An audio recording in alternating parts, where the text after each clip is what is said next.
memberikan pandangan kepada masyarakat yang tidak berimbang. Itu tumpang tindih dengan undang-undang pers. Kalau jurnalisme investigasi tidak boleh ditayangkan, saya kira itu bukan peraturan yang tepat ya.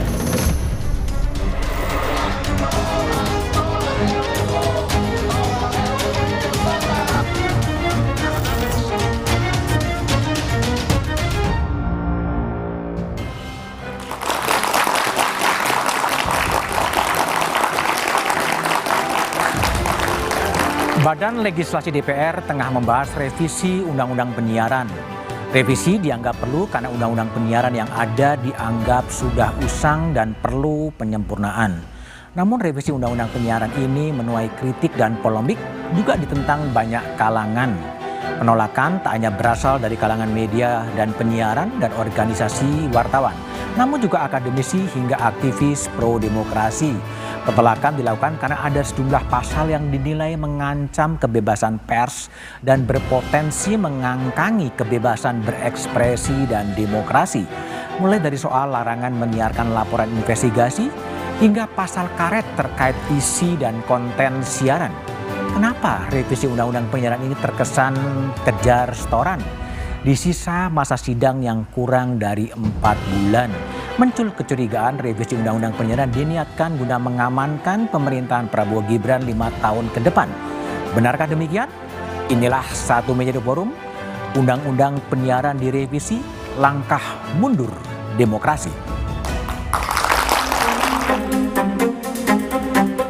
DPR akan merevisi Undang-Undang Penyiaran. Upaya revisi belet penyiaran ini dinilai minim progres karena sudah 3 periode dibahas tapi belum juga disahkan. Kini justru beredar draft revisi Undang-Undang Penyiaran yang menjadi sorotan dan menuai penolakan dari berbagai kalangan. Dewan Pers menilai beberapa pasal di RUU Penyiaran dinilai berpotensi mengancam kebebasan pers. Ikatan Jurnalis Televisi Indonesia atau IJTI juga mengklaim ada pasal-pasal yang membuat publik tidak dapat memperoleh informasi seluas-luasnya dari karya jurnalistik yang berkualitas. Dalam konteks proses penyusunan peraturan perundang-undangan, politik hukum penyusunan peraturan perundang-undangan ini sudah melenceng dari nafas filosofi kenapa pers itu diperlukan di negeri ini. Melalui Undang-Undang Penyiaran ini mencoba merubah saluran informasi yang sekarang kita tahu semua ada multi platform. Melalui saluran informasi ini lalu produk-produk siar investigatif akan dilarang. Penyelesaian konflik pemberitaan akan diselesaikan bukan dengan cara etik, tapi penyelesaiannya dilakukan secara hukum pidana. Jadi gini, terkait dengan draft rancangan undang-undang penyiaran yang dibahas selama ini, kita bela bersama. Yang kita bela itu kita masyarakat pers, khususnya kita di IJTI lah ya, dan sama konstituen kita sudah sepakat kemarin untuk menolak pasal-pasal yang sudah jelas-jelas punya potensi ancaman yang sangat besar terhadap kemerdekaan pers.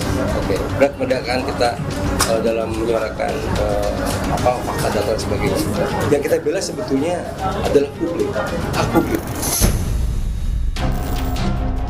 Sementara itu, Wakil Ketua DPR RI Sufmi Dasko Ahmad menyebut revisi Undang-Undang Penyiaran untuk kebaikan semua. Politisi Gerindra itu membantah jika revisi Undang-Undang Penyiaran disebut akan mengekang pers, tapi justru akan jadi aturan yang baik. Ya seharusnya nggak dilarang, tapi impactnya gimana caranya kita pikirin supaya kemudian jangan sampai, kan itu kan kadang-kadang nggak semua kan, ada juga yang sebenarnya hasil investigasinya benar, tapi juga kemudian juga ada yang kemarin kita lihat juga investigasinya separuh benar kan gitu aja. Nah ini kita akan bikin aturannya supaya sama-sama jalan dengan baik. Beberapa pasal yang cukup kontroversial adalah pasal 50B ayat 2 huruf C yang mengusulkan pelarangan langsung terhadap siaran jurnalisme investigasi eksklusif.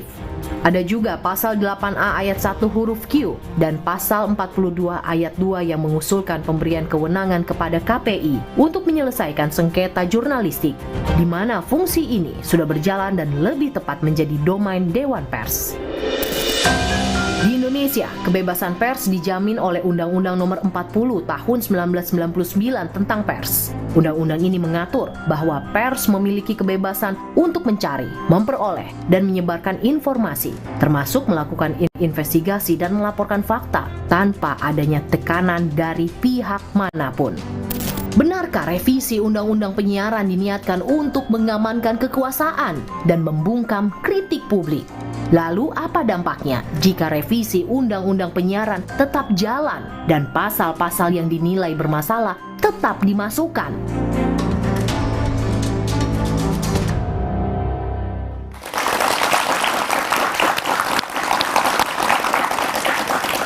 RUU Penyiaran direvisi, apakah betul sebuah langkah mundur demokrasi? Itulah tema Satu Meja The Forum malam ini. Telah hadir di studio Akbar Faisal, seorang YouTuber. Malam Bang Akbar, yang bakal terkena juga mungkin nanti ya. Kemudian ada Bang Supratman Andi Akas, Ketua Balik DPR. Malam Pak Maman. Di sebelah kiri saya ada Ketua Umum Ikatan Jurnalis Televisi Indonesia, Herik Kurniawan. Malam Mas Herik. Kemudian nanti akan bergabung dengan saya adalah Arief Zulkifli, Ketua Komisi Hukum Dewan Pers. Dan melalui sambungan Zoom ada Menkominfo, Mas Budi Aristiadi. Malam, Mbak Budi. Sehat ya? Malam, tidak bisa bergabung. Oke, baik, Mas Muni. Saya ke Mas Maman dulu, Mas Maman. Saya pertanyaan dulu, draft yang beredar soal revisi Undang-Undang Penyiaran, itu draft siapa? Saya perlu sampaikan dulu, Mas Budiman. Pertama, di DPR itu kan boleh beberapa AKD, gabungan AKD. AKD itu kan bisa komisi, bisa badan legislasi, ataupun badan anggaran, khusus yang terkait dengan APBN, mereka yang membahas.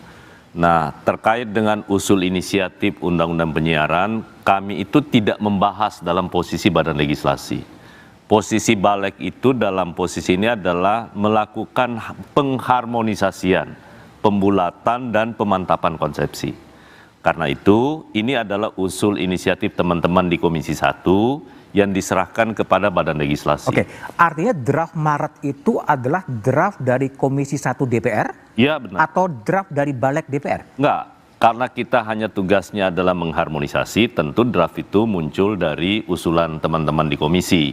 Nah, karena itu tugas Balek kali ini khusus untuk Undang-Undang Penyiaran, kami tugasnya hanya melakukan pengharmonisasian dari draft yang diusulkan oleh teman-teman Komisi 1. Sampai sejauh mana pembahasan di badan legislatif DPR itu? Ini baru masuk presentasi awal, baru sekali aja sidang. Oke. Kemudian ini sebenarnya Undang-Undang Penyiaran kan sudah lama nih, sudah lama. Sudah lama di mana? Menjadi keinginan teman-teman di Komisi 1 untuk mengusulkan supaya direvisi. Oke. Tetapi dulu di badan legislasi itu terkendala, Mas Budiman, karena ada ketentuan, karena dulu Undang-Undang Penyiaran itu masuk dalam salah satu klaster di Undang-Undang Cipta Kerja. Nah, di Undang-Undang Cipta Kerja itu dijelaskan bahwa sepanjang terkait dengan materi muatan Undang-Undang Cipta Kerja, maka cara pengubahan pasal-pasalnya ataupun revisinya juga harus menggunakan metode omnibus. Oke. Akhirnya kemudian kami kembalikan lagi kepada Komisi 1 menyatakan bahwa sebaiknya jangan sekali-sekali menyentuh materi muatan yang terkait dengan Undang-Undang Ciptaker karena pasti tidak akan bisa dilanjutkan untuk kami harmonisasi. Oke. Akhirnya kami menerima draft itu. Tetapi kan kemarin itu terlalu kita menghadapi pemilu dan lain-lain sebagainya. Kemudian saya tidak tahu apakah pernah ada pergantian kembali atau penyempurnaan dari teman-teman komisi diserahkan ke Balek. Yang jelas draft yang mungkin beredar itu adalah memang itulah yang kami terima di badan legislasi. Artinya draft yang memuat larangan liputan investigatif itu berasal dari Komisi 1 atau dari Balek? Balek tidak pernah melahirkan draft RUU tentang penyiaran. Oke. Jadi artinya bahwa itu lahir dari usulan teman-teman di komisi Komisi 1 dalam hal ini untuk supaya Balek melakukan harmonisasi. Oke. Jadi itu sebatas itu tugas Balek. Nah, sampai di mana pembahasannya? Sampai hari ini kami belum membentuk panitia kerja. Tiba-tiba ribut, ya, komplain, saya diundang, saya diberitahu, dihubungi. Saya kaget juga karena saya jujur saja, saya belum baca waktu Belum itu. baca juga? Belum baca Waduh. juga tuh. Nah, akhirnya kemudian ribut, saya coba minta kepada TA untuk melakukan kajian dan alhamdulillah kajiannya udah selesai dan ternyata memang polemik itu ada di dalam. Nah, karena itu bagi kami Badan Legislasi tetap akan memproses ini dengan catatan satu. Kami akan mengundang semua stakeholder, apakah itu Dewan Pers, asosiasi pers, dan lain-lain sebagainya akan kami undang. Yang jelas satu begini, dulu Undang-Undang Cipta Kerja itu salah satu klasternya adalah terkait dengan Undang-Undang Pers. Tapi kemudian itu permintaan dari dorongan civil society kan begitu deras dulu. Akhirnya klaster tentang pers itu kan kami keluarkan dari Cipta Kerja kemarin. Nah, kalau saya lihat materi muatan di dalam kan sebenarnya hanya ada dua materi muatan yang menjadi polemik saat ini di publik. Satu adalah menyangkut soal posisi Dewan Pers yang dalam tanda kutip terganggu dengan perluasan kewenangan Komisi Penyiaran Indonesia. Nah, itu kira-kira yang pertama. Yang kedua adalah menyangkut soal jurnalistik investigatif tadi. Itu untuk dilarang. Tetapi yang perlu kita ingat bahwa parlemen sendiri berpendapat, jangan lupa bahwa pers itu adalah merupakan salah satu pilar demokrasi. Nah, demokrasi salah satunya adalah ya kita harus saling mengawasi dan itu tugas dari teman-teman pers. Artinya Republik ini harus berterima kasih kepada teman-teman pers. Oke, baik. Saya ke Menkominfo, Mas Budi Aris Setiadi. Mas Budi, sudah baca draft yang tertulis itu di Balek ya? Soal revisi undang-undang penyiaran yang khususnya menyangkut soal investigasi itu, Pak Mas Budi? Posisinya begini, Mas Budiman. Sampai saat ini pemerintah belum menerima secara resmi draft revisi undang-undang penyiaran yang diributkan saat ini. Jadi kalaupun kami dapat, kita juga belum ini benar atau tidak statusnya. Jadi secara resmi kita belum menerima. Komunikasi terakhir saya dengan Ibu Ketua Komisi 1 DPR RI, rancangan revisi undang-undang penyiaran saat ini di tahap draft dan belum masuk ke tahap diskusi antara DPR dan pemerintah. Nah, memang undang-undang penyiaran itu sendiri sudah 2002. Jadi masih sudah 22 tahun lamanya, sehingga beberapa klausul itu memang perlu disesuaikan dengan perkembangan zaman. Namun posisi pemerintah saat ini adalah bahwa kita harus memastikan bahwa pasal-pasal yang disesuaikan itu tidak mengekang kebebasan pers dan mewujudkan jurnalisme yang berkualitas. Jadi posisi kami adalah revisi undang-undang penyiaran harus mengakomodasi masukan dari semua stakeholder. Dari berbagai elemen termasuk insan pers dalam pembahasannya sehingga dapat menghindari adanya kontroversi yang muncul. Selain itu proses penyusunan pasal-pasal dalam revisi undang-undang penyiaran itu harus berpegang teguh pada prinsip-prinsip kemerdekaan pers sebagai wujud tercapainya jurnalisme yang berkualitas. Itu posisi kami, Pak Mas Budiman. Tapi Mas Menteri sampai sekarang juga belum membaca ya substansi yang diributkan oleh kalangan pers itu ya?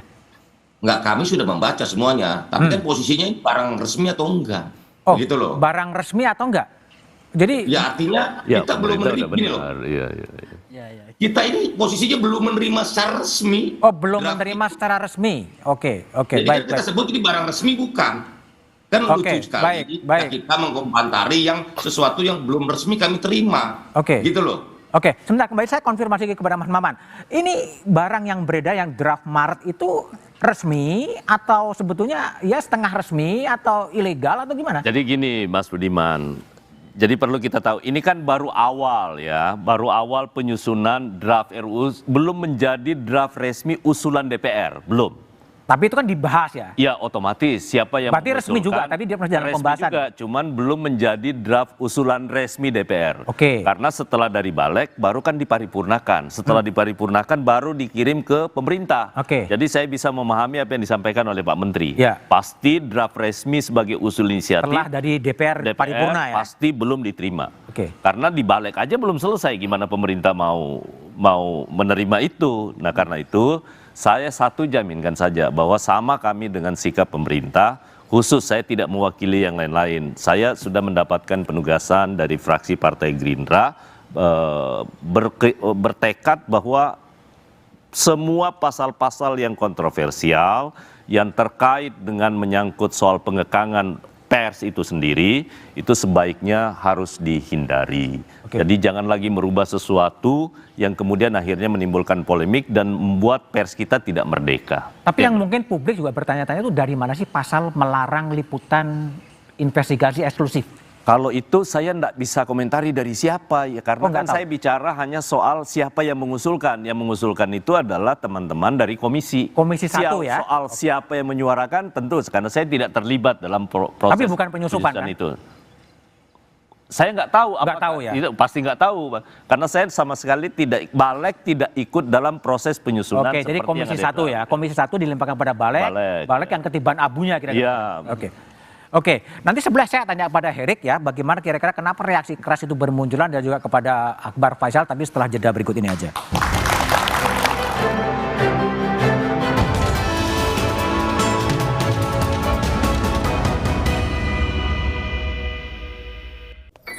Bisa dari berbagai titik, karena berkembangnya teknologi komunikasi satu, dan kemudian pekerjaan yang kita kerjakan sehari-hari adalah kemudian berusaha untuk membuat karya-karya jurnalis yang berkualitas, supaya apa yang kemudian ternyebar dalam informasi dan yang tadi nyebar dari berbagai lubang itu bisa kita redam sehingga publik tetap mendapatkan informasi yang betul-betul memang layak mereka dapatkan. Tapi kenapa sih menurut pandangan Anda kenapa harus disusupkan pasal soal investigatif itu dilarang?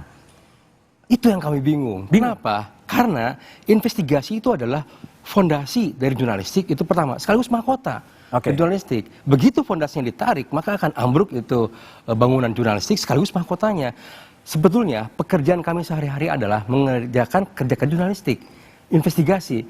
Mengapa? Begitu ada sebuah berita, perintah yang kita sampaikan kepada reporter, para jurnalis lapangan adalah cari sesuatu yang eksklusif, yang tidak terjangkau oleh publik karena memang kita mendapatkan amanah untuk mendapatkan informasi yang tidak jangkau mereka kepada publik. Ruang-ruang tersebut yang kemudian kita lihat itu ditutup. Jadi yang namanya definisi investigasi pun itu sebetulnya adalah kerja harian.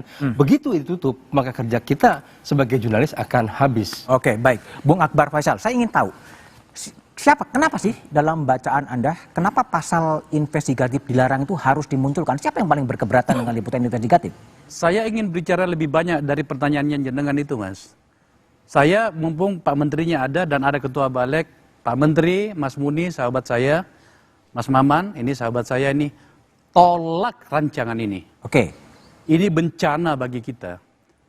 Saya nggak ngerti sebenarnya.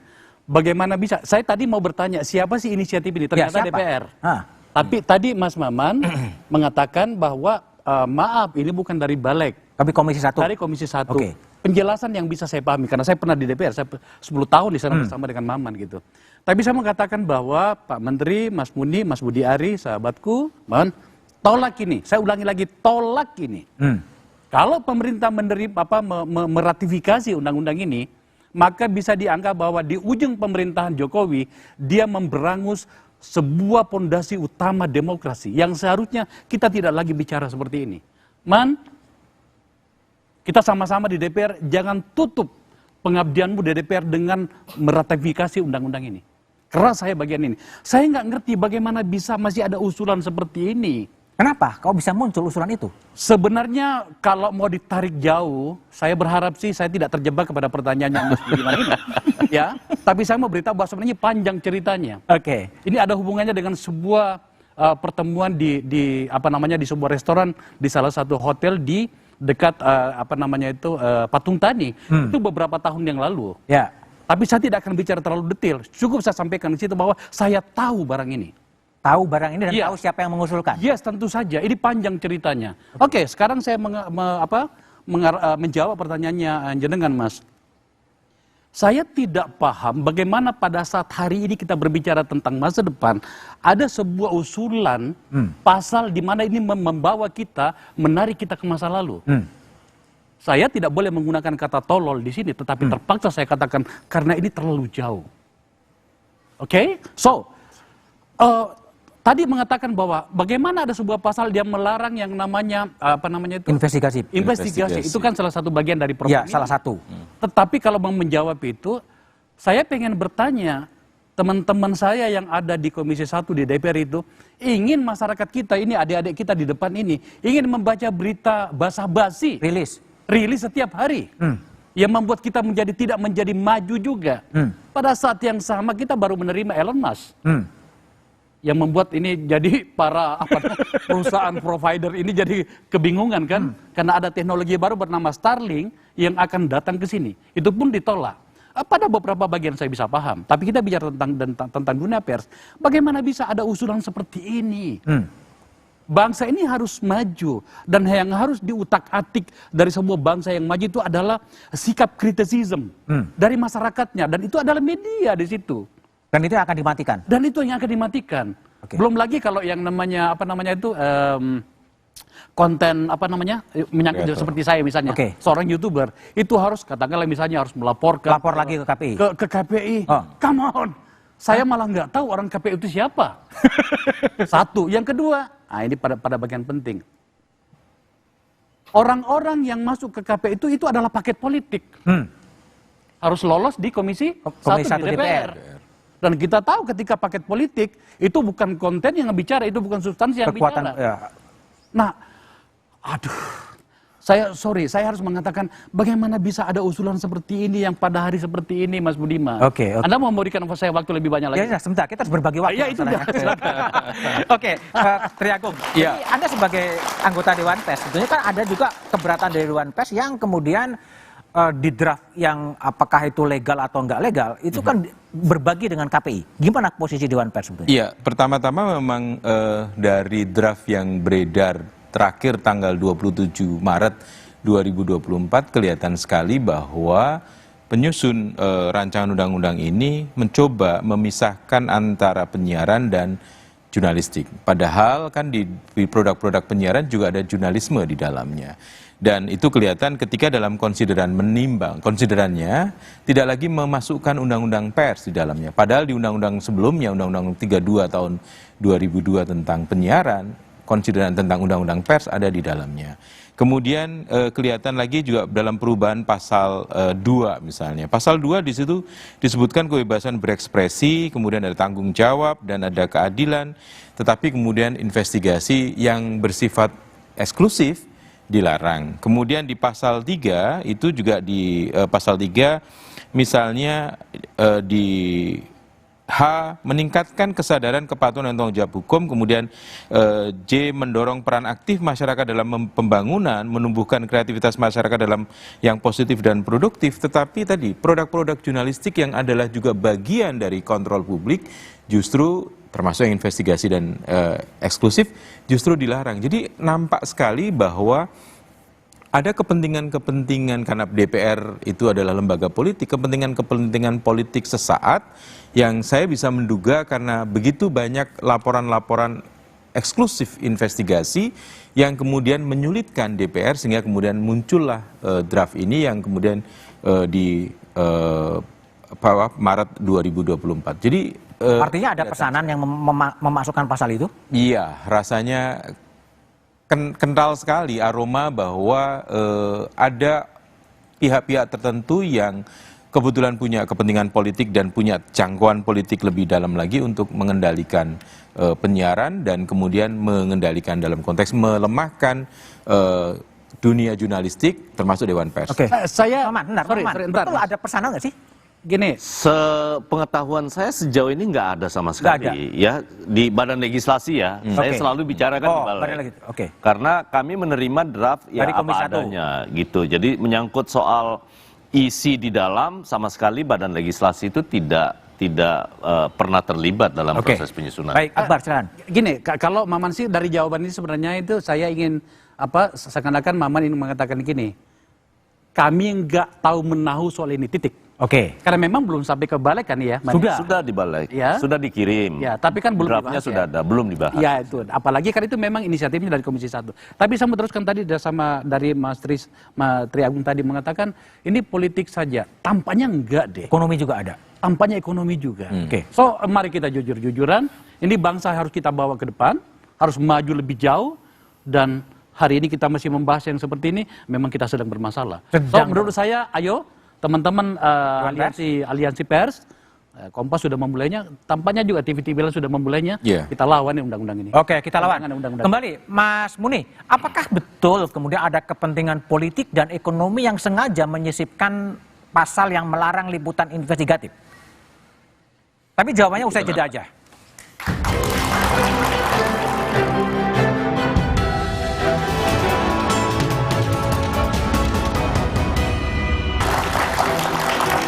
Masih bersama saya Budiman Tantojo di Satu Meja The Forum. Kembali ke Mas Budi Aris Setiadi.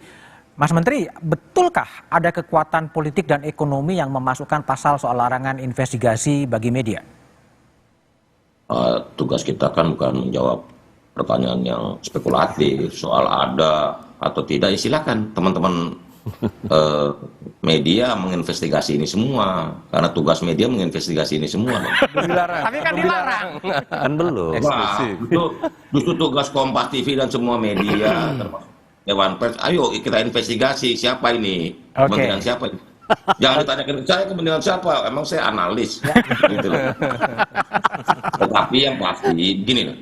Ini memang dengan penyiaran ini, definisi penyiaran ini kan menjadi berkembang dengan adanya teknologi digital.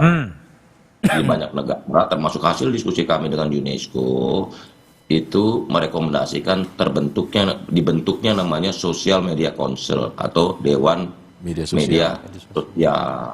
Karena banyak hal sekarang begini, kita melarang, saya bilang waktu ditanya media juga begitu. Kenapa jurnalis media dilarang investigasi? Orang sekarang citizen journalism aja dengan sosial investasi bisa melakukan investigasi kok dan viral kok. Banyak kasus viral oleh partisipasi masyarakat, bukan oleh wartawan loh. Ada kasus final sekarang ini. Siapa coba yang kalau nggak bukan penggiat sosial media yang membuat ini menjadi sesuatu yang menghebohkan seperti itu. Jadi memang terjadi perubahan yang besar di dunia, bukan hanya di Indonesia, tentang bagaimana masyarakat mengkonsumsi media. Nah karena itulah di banyak negara juga begitu, di Eropa, di Amerika, bahkan itu rekomendasi UNESCO ke kami. Nah Dewan Media Sosial ini prinsipnya sama, dia independen dari pemerintah yang isinya tokoh masyarakat, tokoh agama, akademisi, masyarakat, dari civil society organization dan sebagainya. Jadi independen, tapi dia mengatur dia mengatur manakala ada dispute di media sosial, gitu loh. Ini bukan pers lagi dan juga bukan penyiaran lagi, tapi ini mau barang baru lagi. Barang baru lagi ya, jadi masalah baru lagi. Oke, baik, saya ke Akbar Faisal. Salah satu pasal selain yang ada di RUU penyiaran itu adalah kewajiban bagi konten kreator ya. Ketika dia akan membuat konten, harus kemudian lapor lah, verifikasi ke konten siaran ke KPI. Itu Anda sebagai YouTuber gimana nanti pelaksanaannya ya? Ada banyak jawaban untuk ini ya, tetapi saya ingin menjawabnya secara general saja bahwa ini adalah bentuk bagaimana kemudian negara ini masih diolah atau dikelola oleh orang-orang yang berpikir bahwa memang harus banyak pembatasan. Dibatasi semua, disensor. Pada saat dunia sudah terbuka banget. Saya setelah tidak lagi berada di DPR membuat konten ini, membuat podcast Akbar Faisal Unsensor itu sebenarnya adalah bagian dari pendidikan. Ingin membantu para pihak bangsa ini agar kemudian kita lebih analitik di dalam melihat sesuatu. Setidaknya dalam konteks politik ya, karena saya seorang politisi. Tentu saja saya mempertanggungjawabkan isinya. Tapi kemudian ketika saya diikat dengan berbagai aturan yang saya juga khawatir apakah orang itu atau si pembuat atau si pengusul pasal itu memahami betul apa substansi dari usulan pasalnya itu, maka kemudian kita harus lawan. Lawan juga? Tentu saja lawan. Saya ingin mengatakan begini, mohon maaf mungkin barangkali menggunakan Kompas TV medianya jenengan, bahwa bersusah payah saya sebagai seorang konten kreator, bersusah payah saya menghadirkan konten-konten dan percakapan yang betul-betul fokus pada problem kita dalam hal ini politiknya. Itu tidak mudah. Dan apakah ada perhatian selama ini dari KPI dari apa? Saya mau misalnya kalau ada sesuatu, ayo KPI datang ya, dalam hal ini kan akan diserahkan ke KPI katanya nantinya. Oh, kita bicara. Tetapi bahkan sebelum undang-undang ini ada pun kita tidak pernah melihat KPI itu bikin apa sih. Bagaimana dengan tayangan yang semuanya berbicara tentang, mohon maaf, alat-alat kelamin dan segala macam, Anda ada di mana? Dan seterusnya. Yang membuat tayangan kita menjadi parah betul tayangan kita gitu. Oke, baik, Herik. Jadi kalau ini satu hal yang menjadi kontroversi lagi, ini rebutan peran antara Dewan Pers dan KPI untuk menyelesaikan sengketa-sengketa yang berkaitan dengan pers dalam konteks penyiaran. IJTI posisinya di mana? Posisi kami adalah clear bahwa sesuai dengan Undang-Undang 40 pers, Undang-Undang Pers itu, bahwa posisi itu semuanya urusan pers adalah di Dewan Pers. Makanya kami melihat bahwa yang harus diperkuat adalah Dewan Pers itu sendiri, gitu. Jangan kemudian cawe-cawe dari lembaga-lembaga lain yang ikut campur untuk urusan jurnalistik. Nanti ujungnya adalah keindependensian jurnalis itu akan terganggu, kemerdekaan pers itu akan terganggu. Ujung-ujungnya publik itu yang terganggu. Jadi yang kita urus ini adalah bukan sekadar masyarakat pers, tapi masyarakat 274 juta masyarakat Indonesia yang bakalan terganggu pasokan informasinya kalau misalnya kemudian persoalan pers ini kemudian ditarik-tarik oleh berbagai banyak lembaga. Dalam hal ini misalnya KPI dan misalnya Dewan Pers. Sudah cukuplah kita perkuat dengan Dewan Pers. Dan sesuai regulasinya, kita atur masyarakat sendiri, kita hukum masyarakat kalau misalnya memang ada yang persoalan. Dan sejauh ini silakan saja, Dewan Pers juga sangat terbuka. Silakan berikan laporan-laporan kalau misalnya ada karya jurnalistik yang bermasalah. Gitu. Dulu pernah ada dalam suatu peristiwa, di sebuah televisi ada tayangan pagi yang kemudian memunculkan sebuah karya jurnalistik yang 4 second saja memunculkan visual yang tidak senonoh. Kemudian dihukum oleh KPI dengan tidak tayang selama 1 minggu dan selama 3 kali kalau nggak salah setiap hari presentasinya minta maaf kepada publik. Dan itu jadi persoalan karena itu bukan ruangnya KPI, itu ruangnya di Dewan Pers. Sekarang kalau misalnya kemudian diperkuat oleh hal ini suatu hal yang mengerikan buat saya. Mengerikan. Oke, kembali ke Mas Maman. Mas Maman, ini kan tadi Akbar mengatakan bahwa kok bisa zaman terbuka begini pola pikirnya menjadi old school. Tadi konten-konten kreator harus memverifikasi itu kepada KPI. Itu logik berpikirnya kalau dari Balek atau dari Komisi 1 gimana sih sebetulnya? Nanti kita akan perhatikan di Balek itu kan akan mengkaji dari 3 aspek, Mas Budi. Yang pertama aspek yuridisnya, kemudian sosiologisnya, dan terakhir adalah menyangkut soal substansinya. Dan yang dibicarakan tadi kan menyangkut soal konten dari isi RUU tadi. Nah karena itu supaya tidak menimbulkan mispersepsi seperti yang terjadi sekarang, maka menjadi tugas dan kewenangan Balek untuk mengundang semua stakeholder sekali lagi. Untuk menyamakan persepsi mana memang yang betul-betul dibutuhkan dalam rangka perubahan revisi undang-undang ini ya kita akomodir. Tapi mana yang sudah dianggap itu menjadi sesuatu yang sudah baik dan tidak perlu lagi menimbulkan dikotomi ataupun peran kewenangan antar lembaga, katakanlah antara Dewan Pers kemudian juga dengan KPI, dibandingkan harus berbagi kekuasaan dan menimbulkan kemerdekaan pers itu menjadi masalah.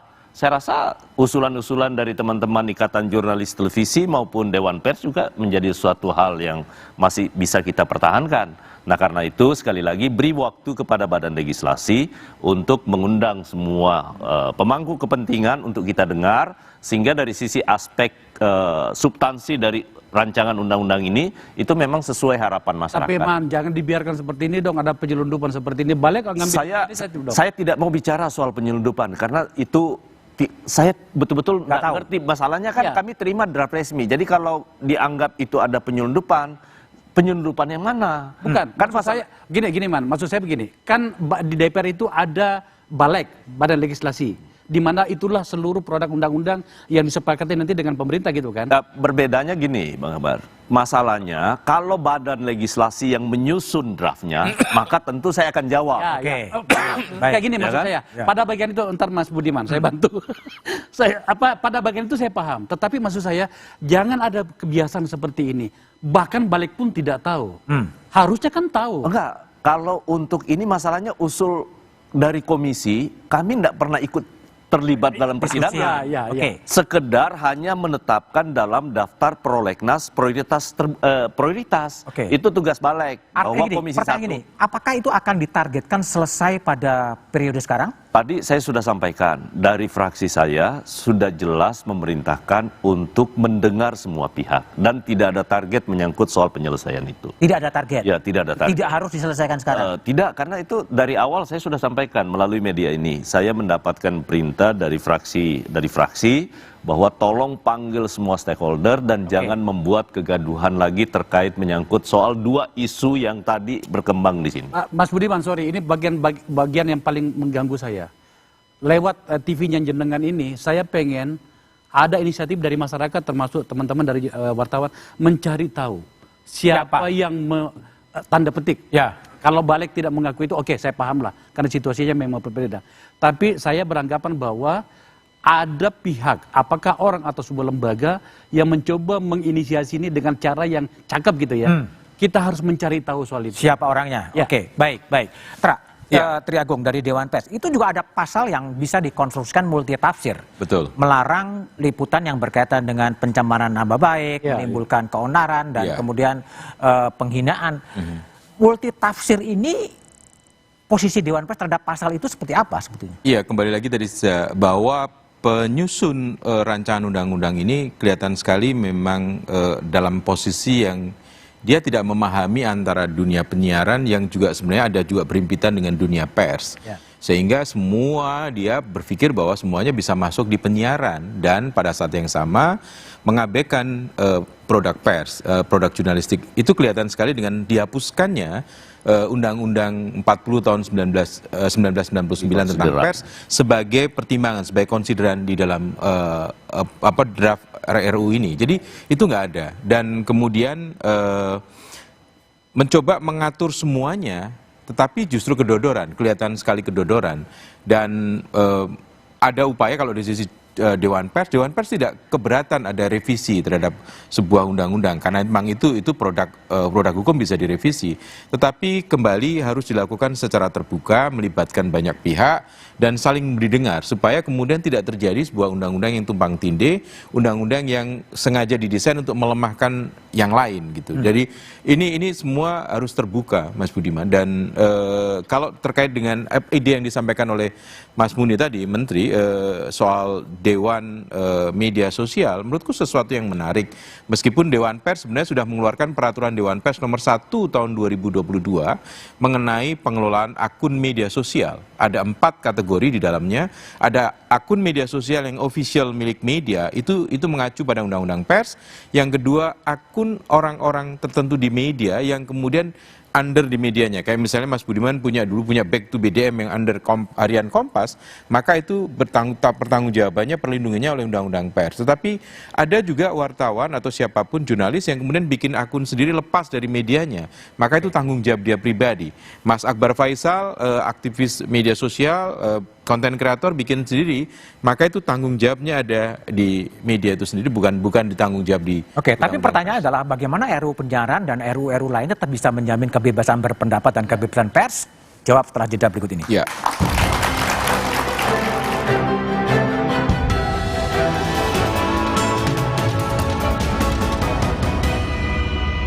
Oleh di akhir pemerintah Presiden Jokowi agar kemerdekaan pers itu kemudian bisa tetap terawat dan tetap bebas. Sebagai bangsa kita sudah bersepakat bahwa demokrasi sebagai sistem yang mengatur kehidupan sosial politik kita. Karena itu prasyarat demokrasi adalah kemerdekaan berpendapat, bersuara, termasuk juga kemerdekaan pers. Sehingga tugas kita semua untuk menjaga kemerdekaan pers dan kebebasan masyarakat untuk menyampaikan aspirasi dan pendapatnya. Karena demokrasi yang berkualitas mensyaratkan munculnya partisipasi masyarakat. Partisipasi dalam bentuk apapun, baik usulan, pendapat. Sehingga tugas kita, pemerintah juga harus menjaga itu semua. Karena itu fundament paling penting dari demokrasi itu sendiri. Demos kratos kedaulatan rakyat ini adalah bagaimana suara rakyat, aspirasi rakyat, kemerdekaan rakyat untuk menyampaikan pikiran dan gagasannya bisa dilindungi oleh negara. Begitu Mas Budiman. Oke, baik Mas Muni. Bung Akbar, jadi gimana Anda sebagai konten kreator agar kreativitas Anda tetap terjaga dan tidak terbungkam, apa yang mau dilakukan kalau memang rezimnya seperti itu? Kita telah melewati tahapan atau fase berbangsa yang sangat berwarna. Orde lama, orde baru, orde reformasi, dan orde kegagalan reformasi ini seharusnya mengajarkan kita banyak hal. Bahwa cara berpikir seperti ini harusnya sudah dihentikan. Yang celakanya adalah ternyata usulan ini datang dari mereka yang bernama wakil rakyat, dipilih, ya kan, menjadi seorang yang mewakili mereka, tapi mengajukan sebuah usulan undang-undang yang mengatur kita semua dengan cara berpaling ke belakang seperti ini. Maka satu-satunya yang saya bisa katakan bahwa pertama, ini harus ditolak, bahwa harus ada perubahan menyesuaikan dengan zaman, oke, tapi tidak bagian yang krusial seperti ini. Sebagai konten kreator, justru saya berharap sebenarnya, dan itu saya yakin dipikirkan juga oleh banyak konten kreator lainnya, pikiran-pikiran yang sama, saya sudah mengambil peran loh. Kenapa kemudian Anda mau membatasi saya dengan aturan-aturan yang harusnya sudah tidak ada? Saya membuat konten tidak dibiayai oleh negara. Saya mengambil inisiatif sendiri, belajar sendiri, membaca sendiri, mencari dana sendiri untuk menggaji staf saya.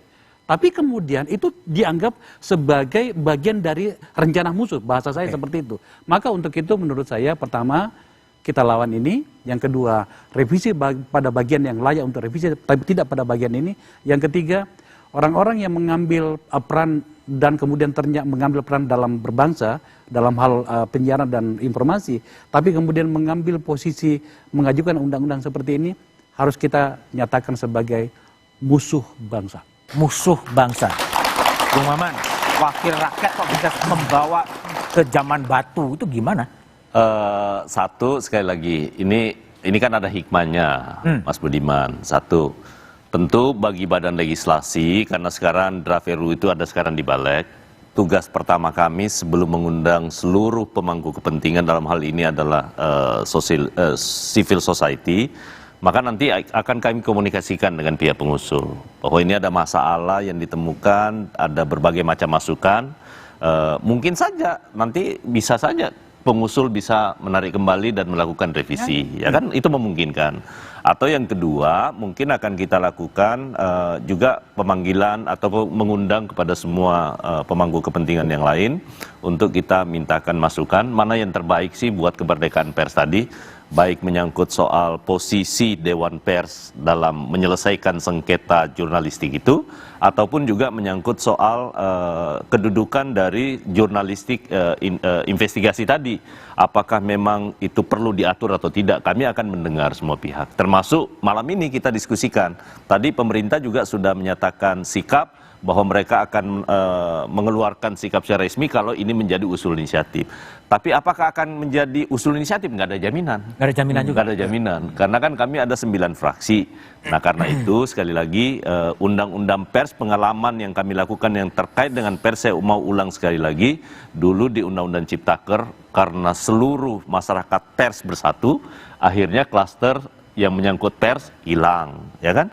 Mudah-mudahan saja ini menjadi semua didengar oleh semua kekuatan politik di Republik ini. Oke, baik. Erik, Anda meskipun sebagai Ketua IJTI juga sebagai wartawan, apakah revisi Undang-Undang Penyiaran dan kemudian juga terkait dengan revisi Undang-Undang Mahkamah Konstitusi kalau dalam bacaan Anda? Jadi gini, revisi Undang-Undang Penyiaran itu, konteksnya itu memang harus dilakukan, betul. Harus dilakukan? Harus dilakukan, tapi tidak seperti ini juga. Oke, jadi buat kami pasal-pasal tersebut itu seperti dibunyikannya lonceng kematian demokrasi, maka harus dihentikan. Untungnya sudah keluar, sehingga bisa segera kita hentikan, jangan sampai kemudian betul-betul disahkan, artinya memang kita betul-betul mundur ke belakang dan demokrasi hilang, artinya negara ini akan berjalan ke arah yang tidak sesuai dengan yang kita harapkan bersama.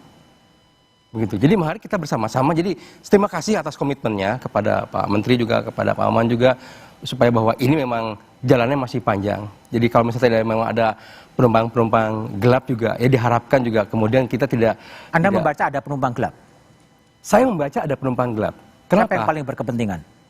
Nah gini, saya tidak tahu siapa yang berkepentingan, tapi dalam narasinya itu memang menunjukkan ada kepentingan gelap, ada penumpang gelap. Kenapa? Karena pasal-pasal ini di luar nalar. Penumpang gelap untuk apa? Untuk tentu karena mereka terganggu oleh kerja-kerja jurnalis. Oke. Saya yakin itu. Padahal jurnalis itu adalah tulang punggung dari demokrasi itu sendiri. Itu. Makanya kita memang harus kami tolak pasti, dan kita juga bersama-sama mari kita gaungkan untuk melawan upaya-upaya yang terus untuk mengganggu kemerdekaan pers di Indonesia ini. Oke. Triagung, Dewan Pers, apa yang mau dilakukan oleh Dewan Pers untuk mengawal agar RUU penyiaran ini tetap senafas dengan kemerdekaan pers itu? Iya. Pertama-tama bahwa kemudian Dewan Pers bersama dengan konstituennya, masyarakat pers Indonesia kemudian terus menyuarakan hal ini. Perubahan boleh dilakukan, tetapi tentu saja tidak harus kemudian mengganggu apa yang disebut dengan kemerdekaan pers. Konstitusi menjamin tentang kemerdekaan pers, kemerdekaan berekspresi, kemerdekaan menyampaikan pendapat.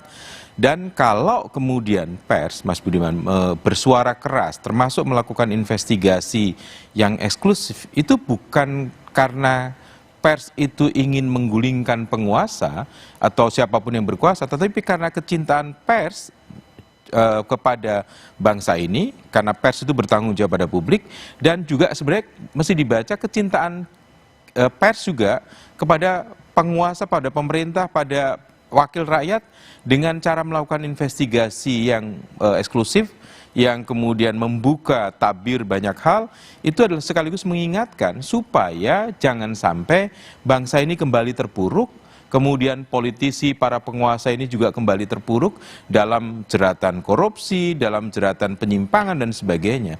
Ini adalah bagian dari kecintaan masyarakat pers kepada bangsa ini, kecintaan masyarakat pers kepada publiknya, dan kecintaan pers sebenarnya pada siapapun yang berkuasa, siapapun yang memerintah di negeri ini. Karena negara tidak mungkin ada tanpa pemerintah, tapi juga negara tidak mungkin ada tanpa rakyat. Dan negara harus dijaga oleh para penjaga-penjaganya, salah satunya adalah pers. Oke. Dan itu yang harus suarakan. Baik, Triagung, Mas Herik, Mas Maman, dan Akbar Faisal, dan Mas Muni, Budi Aristiadi telah bergabung di satu meja The Forum. Terima kasih. Liputan investigasi memang bisa membuat kekuasaan khawatir dan membuat kekuasaan tidak nyaman. Hakikat liputan investigasi memang membongkar penyelewengan dan penyimpangan kekuasaan yang selalu ingin ditutupi. Itulah tugas jurnalisme. Di luar negeri, liputan investigasi mendapat penghargaan tinggi. Karena itulah penyusupan pasal dalam RUU penyiaran yang melarang media melakukan investigasi adalah ide keblinger yang diniatkan mematikan esensi jurnalisme sebagai alat kontrol kekuasaan dan mematikan demokrasi. Demikian satu meja The Forum malam ini. Sampai jumpa pekan depan. Selamat malam dan terima kasih.